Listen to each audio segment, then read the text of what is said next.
Hello friends, welcome to Vidya's cooking channel. நான் வித்யாலக்ஷ்மி. இன்றைக்கி உங்களுக்கு குடமிளகாய் வச்சு ஒரு அருமையான சைட் டிஷ் சப்பாத்திக்கு பரோட்டாஸ்க்கு ரொம்ப நல்லாயிருக்கும். இது வந்து இடியாப்பத்தோட கூட ரொம்ப நல்லாயிருக்கும். நீங்கள் இந்த டிஷ் ட்ரை பண்ணி பாருங்கள். நாங்கள் பிரெட் டோஸ்ட்டில் கூட இது வச்சு நான் சாப்பிட்ருக்கேன். ஸோ இது வந்து ரொம்ப ஓல்டு ரெசிபின்னு சொல்லலாம்.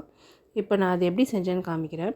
நான் என்கிட்ட ஏற்கனவே 3 கலர்ஸில் கேப்சிகம் இருந்தது, ரெட், எல்லோ, க்ரீன். நீங்கள் வெறும் க்ரீன் கூட யூஸ் பண்ணலாம். பொடியாக நறுக்கி வச்சுருக்கேன். வெங்காயம், தக்காளி, பச்சை மிளகா, கருவேப்பிலை, கொத்தமல்லி எல்லாம் பொடியாக நறுக்கி வச்சுருக்கேன். இங்கே சில்லி ஃப்ளேக்ஸு, கரம் மசாலா தூள், கொஞ்சம் சிக்கன் மசாலா, மிளகாய் தூள், சீரகத்தூள், மஞ்சப்பொடி, இஞ்சி பூண்டு விழுது, கடலை மாவு எடுத்து வச்சுருக்கேன். இப்போ ஒரு பேனில் வந்து நான் என்ன பண்ண போகிறேன்னா எண்ணெய் சேர்த்துக்க போகிறேன்.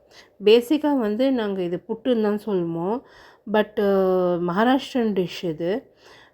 இது வந்து ஆக்சுவலாக ஜுன்கான்னு சொல்லுவாங்க. அவங்க கூட இது சப்பாத்தியோடு தான் வச்சு சாப்பிடுவாங்க.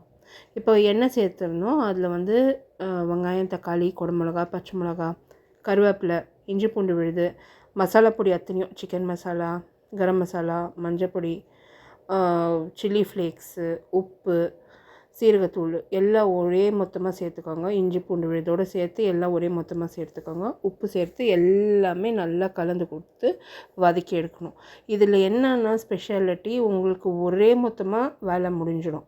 நீங்கள் இந்த மாதிரி பொடியாக நறுக்கி எல்லாமே ஒரே மொத்தமாக சேர்த்து நல்லா வதக்கி கொடுத்துட்டிங்கன்னா, தக்காளி முதல் கொண்டு எல்லாமே சேர்த்துருக்கதில்ல, நல்லா வதக்கிட்டு எண்ணெயில் மூடி போட்டு கொஞ்சம் கூட தண்ணி விடக்கூடாது. காய் அப்படியே வெந்துடணும். அப்புறமா நம்ம வந்து கடலை மாவு போட்டு நல்லா வதக்கி எடுக்கணும்.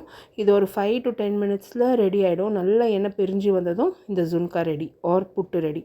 நான் வந்து பரோட்டாஸ் வந்து சுட்டு எடுத்துகிட்ருக்கேன்.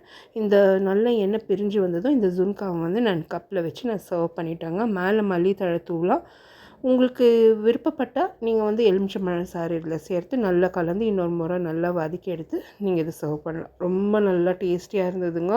நான் ரொம்ப என்ஜாய் பண்ணி சாப்பிட்டேன். எஸ்பெஷலி உங்கள்கிட்ட கேப்சிகம் நிறைய இருக்கும் இந்த சீசனில், வின்டர் சீசனில். ஸோ மறக்காமல் இந்த டிஷ்ஷை நீங்கள் ட்ரை பண்ணிவிட்டு உங்களோட காமெண்ட்ஸ் போஸ்ட் பண்ணுங்கள். இந்த ரெசிபி ட்ரை பண்ணிங்கன்னா அந்த ஒரு ஃபோட்டோ, நீங்கள் அந்த ரெசிபி இது ஃபோட்டோ எடுத்து எனக்கு ஃபேஸ்புக்கில் அனுப்புங்க. உங்களை ஃபீச்சர் பண்ணுறேன். மறக்காமல் என்னோடய சேனலுக்கு லைக் கொடுத்து சப்ஸ்கிரைப் பண்ணுங்கள். அடுத்த வீடியோவில் சந்திக்கிறேன். தேங்க்யூ ஸோ மச் ஃபார் வாட்சிங். பபாய்.